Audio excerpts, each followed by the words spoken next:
Hello students, welcome to my YouTube channel Learners Destination. I am Preeti Narwal, your maths teacher. As you know, हम class 12 के लिए 5th chapter complete कर चुके थे. अब हम स्टार्ट करेंगे चैप्टर नंबर 6 से. चैप्टर नंबर 6 स्टार्ट करने से पहले हमें पता होना चाहिए कि चैप्टर नंबर 5 में हमने क्या क्या पढ़ा था. तो चैप्टर नंबर 5 में हमने डिस्कस किया था अलग अलग टाइप के फंक्शंस का डेरिवेटिव. हमने डिफरेंशिएशन करना सीखा था उसमें. अब हमारे फंक्शंस किस किस टाइप के थे वहां पर हमारे इम्प्लिसिट फंक्शन थे, हमारे कंपोजिट फंक्शन थे, हमारे इनवर्स ट्रिग्नोमेट्रिक फंक्शन थे. हमने लॉगरिथमिक डिफरेंशिएशन करना भी सीखा वहां पर. तो ये सारी चीजें हम किस में पढ़ चुके हैं? चैप्टर नंबर 5 में. अब वही डिफरेंशिएशन हम कहाँ यूज करने वाले हैं? हम यूज करने वाले हैं चैप्टर नंबर 6 में.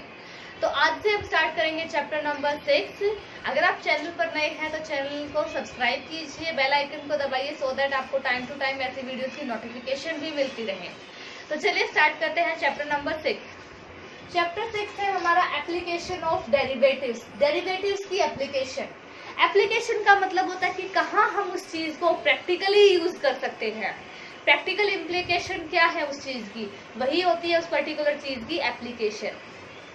जैसे अगर हम बात करें कि अगर बचपन की बात करें, हमने बचपन में क्या सीखा होगा? हमें स्कूल में सिखाया जाता था कि क्लॉक बनाई जाती थी, उसमें बताओ कि कितना टाइम हुआ है. हम देखते थे आवर एंड किस पर है, मिनट एंड किस पर है. वही चीज हम प्रैक्टिकली कहाँ यूज करते हैं? कोई हमसे पूछता है व्हाट इज टाइम, टाइम क्या हुआ है, हम 1 मिनट में देख के बता देते हैं कि ये टाइम हुआ है. तो वो क्या उसकी प्रैक्टिकल इम्प्लीकेशन है, एप्लीकेशन उस चीज की. तो वही हम आज के इस चैप्टर में पढ़ेंगे, एप्लीकेशन ऑफ डेरिवेटिव्स. अब डेरिवेटिव्स की जो एप्लीकेशंस है उसमें हम इसमें कौन कौन से पर्टिकुलर टॉपिक पढ़ने वाले हैं? सबसे पहले हम पढ़ेंगे rate of change of quantities.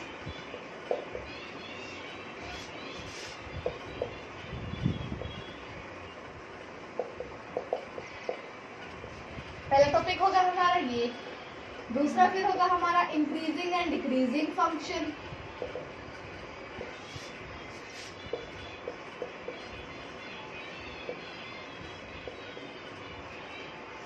हम पढ़ेंगे टेंजेंट एंड नॉर्मल के बारे में.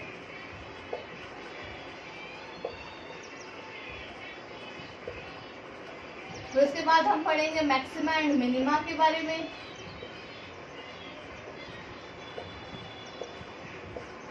तो ये वो सारे टॉपिक्स हैं जो हम इस पर्टिकुलर चैप्टर के लिए पढ़ने वाले हैं.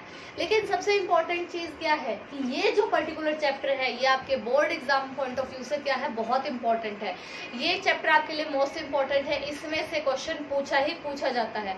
ऐसा कोई ईयर नहीं जाता कि जिसमें इस चैप्टर से क्वेश्चन ना पूछा जाए. इससे बड़ा लॉन्ग क्वेश्चन भी बनता है, शॉर्ट क्वेश्चन भी बनते हैं, डायरेक्ट डेफिनेशन भी पूछ ली जाती है. तो ये चैप्टर आपके लिए क्या है, मोस्ट इम्पोर्टेंट है. तो आप इस चैप्टर को अवॉइड नहीं कर सकते. ठीक है. तो सबसे पहले आज हम स्टार्ट करेंगे rate of change of quantities से.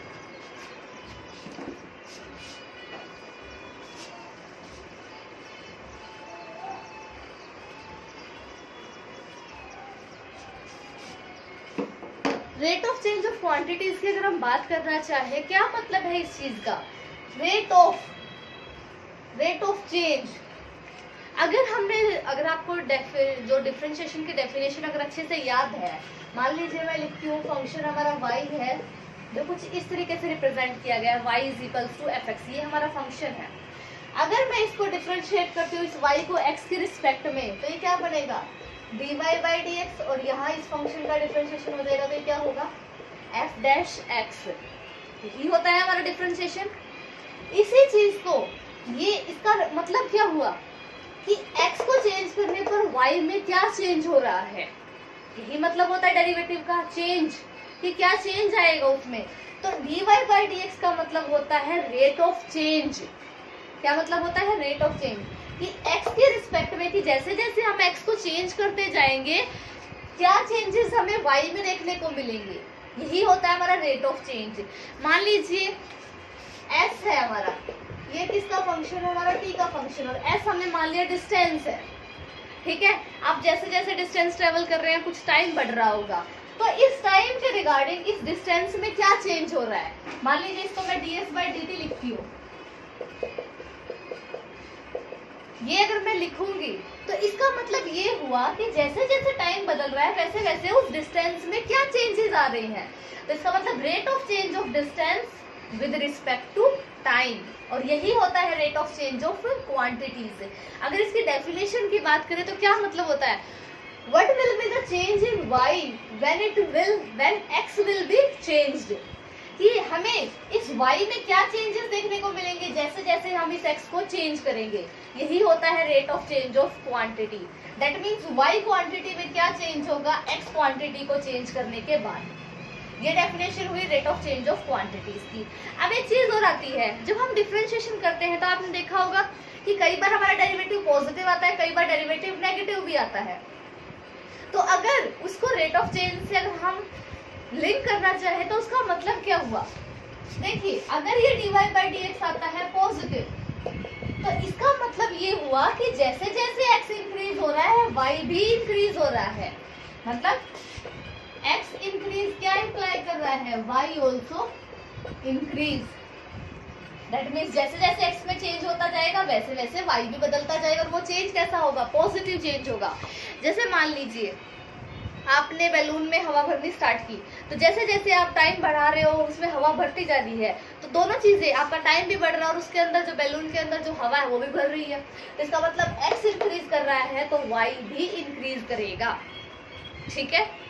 अब दूसरी बात आती है, अगर यही हो जाता है नेगेटिव, नेगेटिव होगा तो इसका मतलब क्या हुआ, अगर नेगेटिव हो जाता है इसका मतलब जैसे मेरा x इंक्रीज करेगा मेरा y डिक्रीज करना स्टार्ट कर देगा। मतलब अगर x मेरा यहाँ इससे इंक्रीज हो रहा है तो इसके कंपैरिजन में मेरा y डिक्रीज करना स्टार्ट कर देगा। ये हमारा x है और ये हमारा y है। जैसे जैसे x इंक्रीज करता जाएगा y क्या करता जाएगा, डिक्रीज करता जाएगा। जैसे मान लीजिए आपने एक आइसक्रीम ले ली खाने के लिए, अब जैसे जैसे आपका टाइम बढ़ेगा वो आइसक्रीम क्या होनी स्टार्ट हो जाएगी, मेल्ट होनी स्टार्ट हो जाएगी, पिघलनी स्टार्ट हो जाएगी, तो घटनी स्टार्ट हो जाएगी। इसका मतलब जैसे आपका वो टाइम x बढ़ा आपकी आइसक्रीम की क्वांटिटी क्या होती जाएगी, डिक्रीज होती जाएगी। तो ये मतलब होता है rate of change of quantities का। ठीक है। यहाँ पर हम देखेंगे कि एक पर्टिकुलर क्वांटिटी को चेंज करने पर दूसरी क्वांटिटी में क्या चेंज हो रहा है। अगर हमारा dy by dx पॉजिटिव आता है इसका मतलब जैसे जैसे मेरा x बढ़ेगा वैसे वैसे मेरा y भी बढ़ेगा। दूसरी चीज, अगर ये आ गया नेगेटिव, इसका मतलब मेरा x तो बढ़ रहा है लेकिन मेरा y क्या हो रहा है, डिक्रीज हो रहा है। तो ये तो मतलब था rate of change of quantities का। तो चलिए अब हम एक्सरसाइज 6.1 के कुछ क्वेश्चंस को डिस्कस कर लेते हैं, जिससे आपको क्वेश्चंस कैसे सॉल्व करने हैं, ये पर्टिकुलर चीज क्वेश्चन में कैसे अप्लाई करनी है, आप वो चीज भी सीख सकें अच्छे से। तो चलिए स्टूडेंट अब हम डिस्कस करते हैं क्वेश्चन नंबर 2। क्वेश्चन नंबर 2 में क्या है हमारी statement, the volume of a cube is increasing at the rate of 8 centimetre cube per second, how fast is the surface area increasing when the length of an edge is 12 centimetre. Question में क्या बोला गया है कि हमारे एक cube की बात की गई है, इज इंक्रीजिंग, वॉल्यूम हमारे क्यूब की कैसे इंक्रीज होगी, रेट ऑफ चेंज ऑफ कितना हो रहा है वॉल्यूम में, 8 सेंटीमीटर क्यूब पर सेकेंड। यही आपका रेट ऑफ चेंज ऑफ दिखा रहा है, 8 centimetre cube per second. How fast is the surface area increase, कि सरफेस एरिया कितना इंक्रीज होगा जब लेंथ जो होगी हमारी क्यूब की उसको इंक्रीज किया जाएगा। लेंथ ऑफ एन एज का मतलब होता है उसकी साइड। ठीक है। तो सबसे पहले बात है, हम मान लेते हैं कि मान लीजिए साइड क्या है हमारी, x है। साइड की लेंथ अगर हम x मान लेते हैं तो अगर साइड x है तो वॉल्यूम क्या हो जाएगी क्यूब की, x क्यूब हो जाएगी, यही चीज होगी। हमें क्या गिवन है, हमें गिवन है dv by dt कि विद रिस्पेक्ट टू, कि उसमें रेडियस में भी चेंज आ रहा है और टाइम में भी चेंज आ रहा है, और वॉल्यूम का change with respect to time कितना दे रखा है, 8 सेंटीमीटर क्यूब पर सेकेंड। तो हमें इसको डेरिवेट करना पड़ेगा। अब यहाँ पर जब हम डेरिवेट करेंगे तो हमें कैसे करना पड़ेगा इसको डेरिवेट, कुछ इस तरीके से dv by dx और dx by dt, क्योंकि जो हमारा v है वो तो फंक्शन किसका है, x का, लेकिन हमें चेंज किस में दे रखा है, टाइम में चेंज दे रखा है। तो हम क्या निकालेंगे, dv by dt निकालेंगे। उसका मतलब क्या है, dv by dx and dx by dt। ठीक है। अगर हम इसको डिफरेंशिएट करने की बात करें तो पावर क्या आ जाएगी आगे, और पावर 1 से डिक्रीज हुई 3x² एज इट इज, और यहाँ पर x का derivative dx by dt as it is. इसकी वैल्यू हमें गिवन है कितनी, 8 यहाँ वैल्यू हम 8 रख देते हैं। यहाँ से हम निकालेंगे इस dx बाई dt, मतलब कि जैसे जैसे साइड चेंज होगी हम वो चेंज निकालेंगे कि साइड में टाइम के अकॉर्डिंग कितना चेंज हो रहा है, क्योंकि यही चीज़ तो हमें यूज़ करनी पड़ेगी आगे। ये जैसे जैसे हमारी साइड चेंज होगी उसके हिसाब से हमें देखना है कि सरफेस एरिया में क्या चेंज आने वाला है, ठीक है। तो dx बाई dt की वैल्यू अगर हम यहाँ से निकालना चाहें तो क्या हो जाएगा, ये डिवाइड में चला जाएगा, इसका मतलब वैल्यू हो गई 8/3x², ये चीज़ हो जाएगी। अब अगर हम क्यूब के सरफेस एरिया की बात करें तो क्यूब का सरफेस एरिया क्या होता है हमारा 6x² होगा, अगर साइड ए होती तो हम 6a² पढ़ते। हमें इसका चेंज निकालना है, इसको आप s से मान लो कि ये s है हमारा, इसका चेंज भी हमें निकालना है, विद रिस्पेक्ट टू टाइम ही निकलेगा एक तरीके से, ds बाई dt हमें निकालना है, ठीक है।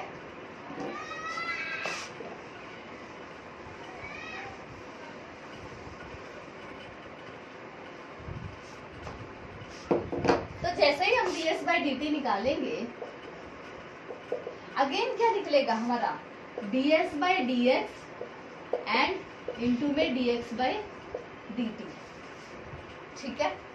अब ds बाई dx क्या होगा हमारा, इसका डेरिवेटिव पावर आगे आएगी तो 2 के 6 के साथ मल्टीप्लाई होगी 12x इनटू में dx बाई dt।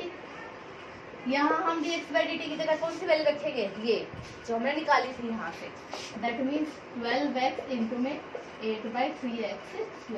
इस x से x कैंसिल, इस 3 से ये चीज़ कैंसिल, ठीक है, और इससे पावर कैंसिल हुई, तो यहाँ पर क्या आया हमारा 32/x, सॉरी बाई x आ गया हमारा। लेकिन हमें क्या निकालना था, हमें कब निकालना था ये कि जब एज कितनी हो 12 सेंटीमीटर हो, एज हमने क्या मानी थी x से, इसका मतलब हमें ये जो ds बाई dt है वो किस पॉइंट ऑफ पे निकालना है, जब x हमारा कितना होगा, x हमारा कितना होगा 12 होगा, that means ds by dt अगर हम किस पे निकालना चाहें, जब x is equals to 12, that means जब एज कितनी थी हमारी 12 थी एज, तो 32 बाई यहाँ क्या करना पड़ेगा 12 करना पड़ेगा, ठीक है। तो इस क्वेश्चन में हमने सबसे पहले क्या किया, हमें वॉल्यूम का रिलेशन गिवन था कि वॉल्यूम में रेट ऑफ चेंज हमारा अगर इतना है तो हमें बताओ कि सरफेस एरिया में क्या चेंज होने वाला है। तो हमने सबसे पहले वॉल्यूम का कॉन्सेप्ट यूज किया। वॉल्यूम क्या होती है हमारी x³, हमारा फंक्शन वॉल्यूम तो है x का फंक्शन, लेकिन जो रेट ऑफ चेंज दे रखा है वो दे रखा है टाइम के अकॉर्डिंग, तो हमें क्या निकालना पड़ेगा dv बाई dt निकालना पड़ेगा। वहां से हमने dv बाई dt निकाला, dv बाई dt की वैल्यू हमें जो क्वेश्चन में गिवन थी दोनों को कंपेयर किया और वहां से हमने निकाला dx बाई dt। जैसे ही हमें dx बाई dt मिल गया उसके बाद हमने क्या किया, ds बाई dt निकाला, ds बाई dt भी उसी तरीके से निकलेगा, लेकिन हमें क्या गिवन था कि एज हमारी कितनी होनी चाहिए उस टाइम पे 12 सेंटीमीटर होनी चाहिए, तो हमने x को क्या रख दिया 12 रख दिया और क्वेश्चन को सॉल्व कर लिया। यहाँ से हमें क्या मिल जाएगा ds बाई dt मिल जाएगा, दैट मीन्स सरफेस एरिया में कितना चेंज होगा जब हमारी एज कितनी होगी 12 सेंटीमीटर होगी। तो ये था क्वेश्चन नंबर 2। आई होप आपको ये क्वेश्चन समझ में आ गया होगा। इस तरीके से आप इस एक्सरसाइज के बाकी क्वेश्चंस को भी ट्राई कीजिए। अगर कोई डाउट रह जाए तो कमेंट में ज़रूर पूछिएगा। वीडियो अच्छी लगे तो वीडियो को लाइक कीजिए, चैनल पर नए हैं तो चैनल को सब्सक्राइब कीजिए। Thank you so much students.